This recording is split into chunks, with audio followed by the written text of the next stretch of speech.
सुनकर देखो जी। ममता राहुल मोदी बोले, लिखे जितेंद्र जी।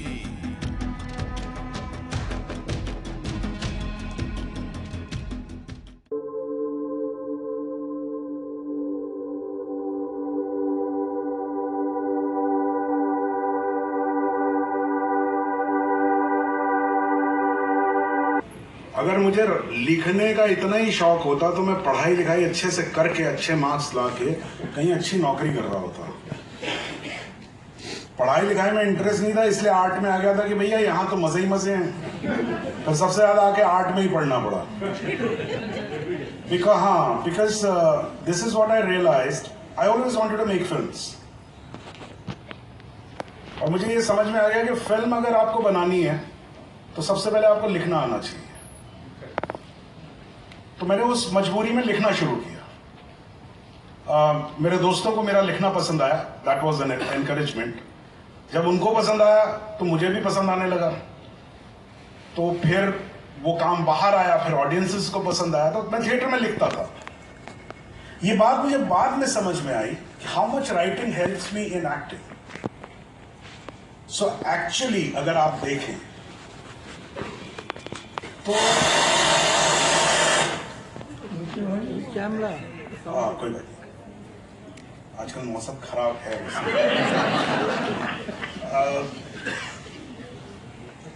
तो ऐसा नहीं होता है कि भाई मुझे सिर्फ मटन बनाना आता है, मुझे चावल बनाना नहीं आता। ऐसा नहीं हो सकता। आप खाना बनाते हैं, आपको सब बनाना आता है। उसी तरीके से आर्ट में ऐसा नहीं होता है कि नहीं साहब मैं एक्टर हूं, नहीं साहब मैं डांसर हूं, नहीं साहब मैं सिंगर हूं। सब में सब चीजें होती हैं। और जितना आप हर चीज को जानेंगे, आप जरूरी नहीं है कि आप उस चीज को प्रैक्टिस करें। ये जरूरी नहीं है कि मैं गाने को प्रैक्टिस करके सिंगर हो जाऊं, लेकिन मुझे म्यूजिक की समझ होनी चाहिए, मुझे पेंटिंग की समझ होनी चाहिए, तो मुझे इमेजरी समझ में आएगी, मुझे डांस समझ में आना चाहिए। सो मुझे जो कहना चाहिए एक बॉडी लैंग्वेज है, उसको कैसे इस्तेमाल करते हैं वो समझ में आता है। मुझे ताल समझ में आना चाहिए, so how we give beat, ये मुझे समझ में आता है। So it's not a big thing. लोग मुझसे ये भी सवाल करते थे, आप इधर ही आ जाइए, बात कर लेते हैं, अंदर आ जाइए। कारा कथा बोलছো। हाँ, तो कहने का मतलब ये, लोगों ने मुझसे अक्सर ये सवाल पूछा, रहे साहब आप लिखते भी हैं, आप एक्टिंग भी करते हैं, आप डायरेक्ट भी करते हैं। मैंने उनको ये नहीं बताया कि मैं गाने भी लिख लेता हूँ, और मेरी फिल्म में जब लिरिसिस्ट को देने के लिए पैसे नहीं होते तो मैं वो भी करता हूँ। मेरे पास म्यूजिक डायरेक्टर को पैसे देने के लिए पैसे नहीं होंगे, मैं म्यूजिक भी कर लूंगा। मेरे पास अगर ट्रॉली चलाने वाले को पैसे देने के लिए नहीं होगा तो मैं ट्रॉली भी चला लूंगा। ठीक है, ये सारी चीजें कर लेता हूं, इसमें कोई बहुत बड़ी बात नहीं है। ये हमारे यहाँ ही हिंदुस्तान में ही ऐसा कहा जाता है, अरे बड़ा अच्छा एक्टर है यार, बड़ा अच्छा डांस करता है। मतलब क्या हुआ? अरे एक्टर है तो डांस भी करेगा, एक्शन भी करेगा, डायलॉग भी अच्छे बोलेगा, घुड़सवारी भी करेगा, सब एक्टर का काम है उसका। अगर आप लोग देखें तो विदेश में ऐसा नहीं है। हर एक्टर ने at some point of time लिखा है, फिल्में बनाई, और वो बहुत अच्छे डायरेक्टर्स हैं, बहुत अच्छे राइटर्स हैं। मैट डेमन अपने आप में बहुत अच्छा स्क्रीन प्ले राइटर है। सिल्वेस्टर स्टैलोन ने अपने लिए खुद स्क्रिप्ट लिखी थी, जैक निकल्सन ने अपने लिए स्क्रिप्ट लिखी थी। अनगिनत नाम है। हर एक्टर वहां at some point of time film बनाता है, और बहुत अच्छी फिल्म बनाता है। Because you see the medium as a whole, and it's not कि भैया मेरा काम खत्म हो गया बाकी आप जानो, ऐसा नहीं है ना। सो एक्टर और राइटर और एक्टर और डायरेक्टर और राइटर और डायरेक्टर, ऐसा नहीं है कि आप समझते नहीं है चीजें, आप समझते हैं। उसके अलग अलग पॉइंट ऑफ व्यूज होते हैं। Now let me try and explain it in straight words if I can. See, actor looks into the micro. You're given a character. You know the background कि अच्छा मैं यहाँ आया हूँ, ये जगह है, ये मेरा पास्ट है, ये है. Now I have to focus on that particular character, which is a micro view. Writer looks into a very broad view कि वर्ल्ड क्या है, कि भाई ऐसा है, वो जगह भी उतनी ही इंपॉर्टेंट है जितना कैरेक्टर इंपॉर्टेंट है. It's a view. So for actors few other things are important, for writers some other things are important, for director it's a wholesome thing. उसको ये भी देखना पड़ता है कि भैया आज तो फलाना एक्टर जो है वो डायलॉग ही नहीं बोल सकता है, तो ये डायलॉग उठा के किस एक्टर को दे दूं ताकि मेरा पीस पूरा हो जाए. Correct. So you will always see, actor हमेशा बोलेगा सर मेरा क्या मोटिवेशन है, मेरा क्या मोटिवेशन है. ये बड़ी पुरानी लाइन है. किसी से पूछा था, पता नहीं हिचकॉक से पूछा था, पता नहीं किससे पूछा था, ऐसा कहा जाता है. पूछा कि व्हाट इज माय मोटिवेशन, कहता your motivation is your cheque, go get it and act. ठीक है, क्योंकि डायरेक्टर परेशान है, वो कह रहा है क्या मोटिवेशन यार, मेरा पीस पूरा करो. अच्छा, उस पीस में उसको दिखाई पड़ता है कि एक एक्टर ने थोड़ा नीचे किया, अच्छा इसने नीचे किया तो मैं कैमरा घुमा देता हूँ, उससे इमेजरी अच्छी हो जाएगी, है ना. तो भट्ट साहब कहते हैं ये कहना, देखो एक्टर जब एक्ट अच्छा करता है ना तो डायरेक्टर कैमरा लगा के बैठ जाता है और वो बैठा बैठा देखता रहता है, और जब वो खराब एक्ट करता है ना तो वो कैमरा लेके कभी क्रेन पे चढ़ जाएगा, कभी पीछे चला जाएगा, कभी भागने लगेगा. भाई मैं किसी तरीके से तो संभाल लो इसको. देखिए जैसे क्या है, मेरा पर्सनली ये मानना है कि मैंने जो कुछ भी किया, जब आप, and I'm not lying about it, I always feel when I got my national award for Jolly LLB, which is a rare award because I got it in a rare occasion. I never got an award. उससे पहले एक screen award हुआ था, वो मुझे मिला था, वो भी रेयरिटी थी मेरे लाइफ में. लोगों की लाइफ में बहुत सारे अवार्ड्स होते हैं, मेरे नहीं थे. तो मैंने यही कहा था कि this is not an award just for me, it is for my को एक्टर्स. तो कुछ बहुत ऐसा हम्बल वो नई स्टेटमेंट में दे रहा था. It is true, because you are nothing if you don't have a good co-actor. You don't shine, you don't make sense. अगर आपके सामने वही बात है ना कि यार आप बहुत अच्छा सितार बजाते हैं, तबले वाले ने अगर बुरा तबला बजा दिया तो खराब हो जाएगा सब कुछ, लोग कहेंगे खराब सितार बजाता है. करेक्ट. सो उसी तरीके से मैं बिल्कुल इस बात को नहीं कहता, लेकिन उसमें यह नहीं है कि सितार अच्छा नहीं बजाया, भाई अच्छा बजाया है, वो तबले वाले ने खराब कर दिया, लोगों की समझ में नहीं आएगा. उसी तरीके से राइटर्स और डायरेक्टर्स सब नहीं कर सकते. अगर वो सब कर सकते होते तो फिर एक्टर्स होते नहीं. जैसे मुझे किसी ने एक बार, चलिए एक छोटा सा मैं आपको किस्सा बताता हूं. मैं जैसे बात करता हूं वैसे ही एक्टिंग करता हूं, तो मैं कभी कभी थोड़ा भटक जाता हूं और एग्जैक्ट नहीं बोलता हूं. लाइन जो होती है उसका मतलब मुझे मालूम होता है कि क्या है, क्या बोलना है, वो उसके आसपास में कुछ बोलता हूं, but I own it. It becomes mine. So when I'm saying it, I feel that I'm speaking the truth. कुछ राइटर्स नाराज हो जाते हैं इस बात से.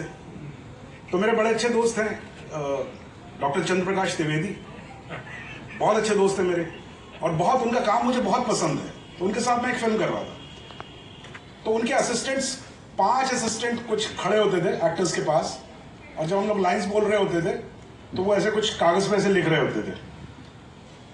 मुझे एक तो उससे बड़ी तकलीफ होती है कि मैं एक्टिंग कर रहा हूँ और कोई सामने कुछ लिखे चला जा रहा है, तो वैसे ही समझ में नहीं आता था कि यार इसको पसंद आ रहा नहीं आ रहा है.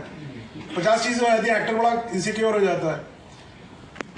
वो जैसे ही खत्म होता था तो कट हुआ. अब वो किसी वजह से कट हुआ कि भाई वो शायद कैमरा ठीक से मूव नहीं हुआ, कट हुआ, एक और लेंगे, अच्छा एक और लेंगे. असिस्टेंट आता था, सर आपने ना वो डायलॉग सही नहीं बोला, आपने बोला मैं जा रहा हूं। मैंने कहा तो डायलॉग क्या था? कहना डायलॉग में लिखा हुआ है सर जा रहा हूं मैं। तो मैं चल जाता था।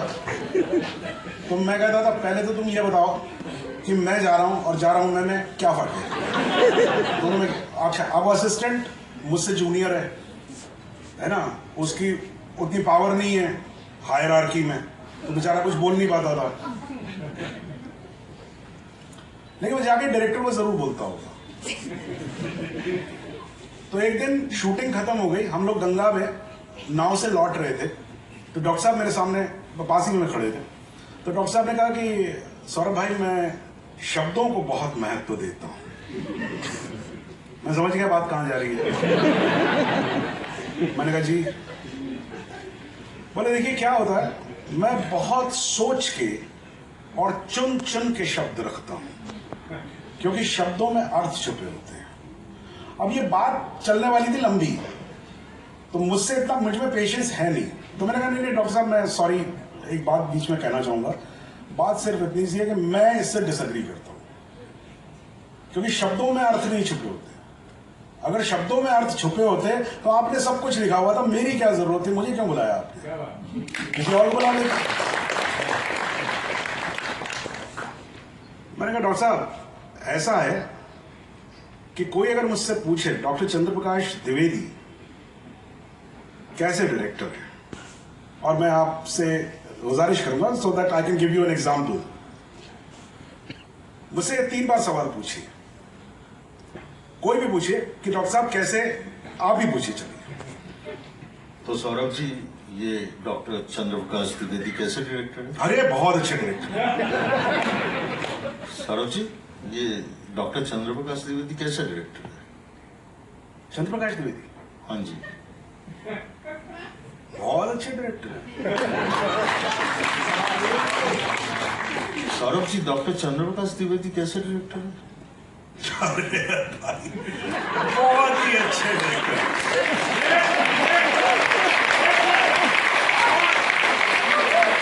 Now, this is what an actor does. The line is the same. तो मैंने डॉक्टर साहब से बोला था डॉक्टर साहब मेरा मानना ये है कि शब्दों में अर्थ नहीं छुपे होते हैं, अर्थों से शब्द निकलते हैं। तो वो काम होता है एक्टर का कि वो जो शब्द पढ़ता है उसका क्या अर्थ है, उसको कैसे कहना है, कहां रोकना है, कैसे एक्सप्रेस करना है। That is the flesh and blood you are talking about. And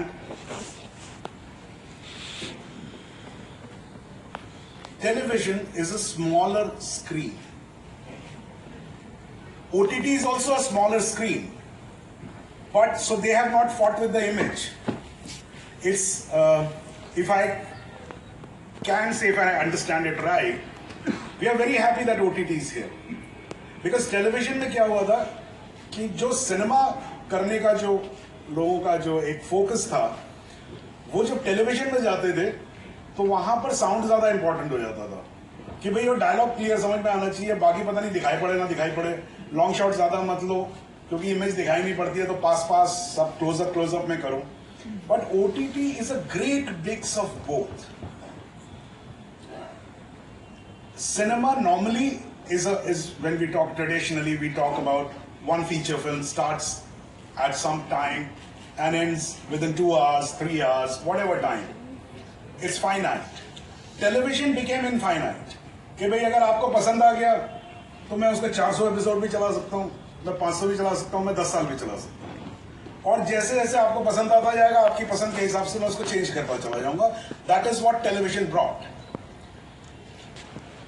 What OTT has brought is a long format, which follows the ethics of cinema, movies. कि भाई it's a finite story. I'm going to start it here and I'm going to end it. But I'm not ending it in 2 hours. I'm going to end it in 16 hours, or 12 hours, or 25 hours. So it also allowed filmmakers to make films on a smaller screen, because OTT में ऐसा नहीं है कि आपको छोटी ही screen पे देखना है, आपके पास बहुत सारे पैसे हैं, आप बहुत बड़ा स्क्रीन ले लीजिए। आपके पास बहुत सारे पैसे हैं, बहुत अच्छा साउंड सिस्टम ले लीजिए। You can make a theater at home, so you can have that experience. So whenever you are working in OTT, you're not just working towards one small screen and a stereo speaker.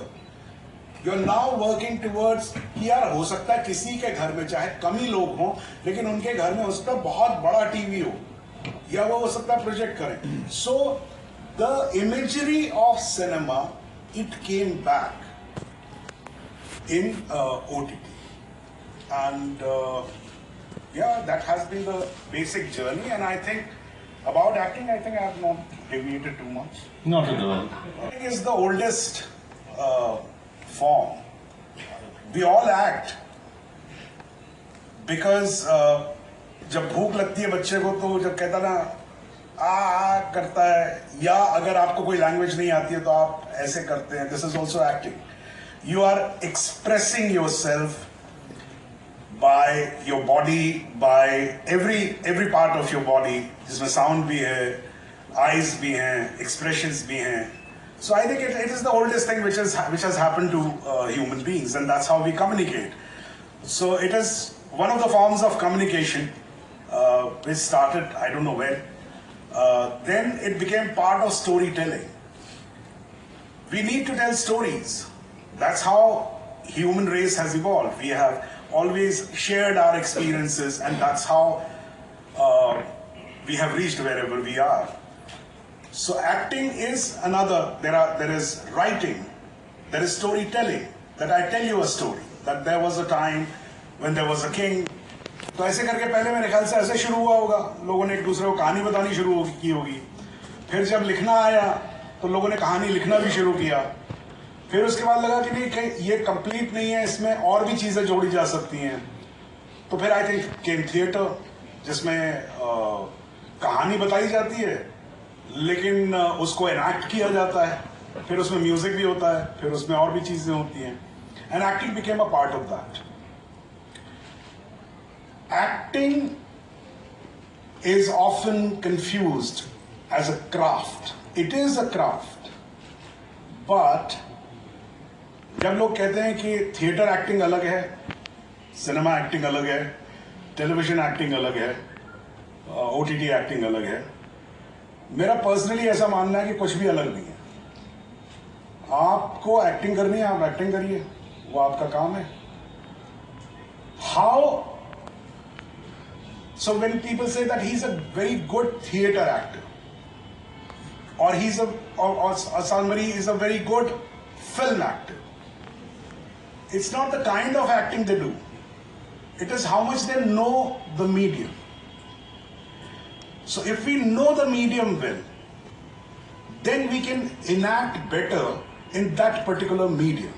So no actor can be actually just a theater good actor, or a film good actor, or a television actor. I mean, these are broad lines which have been made.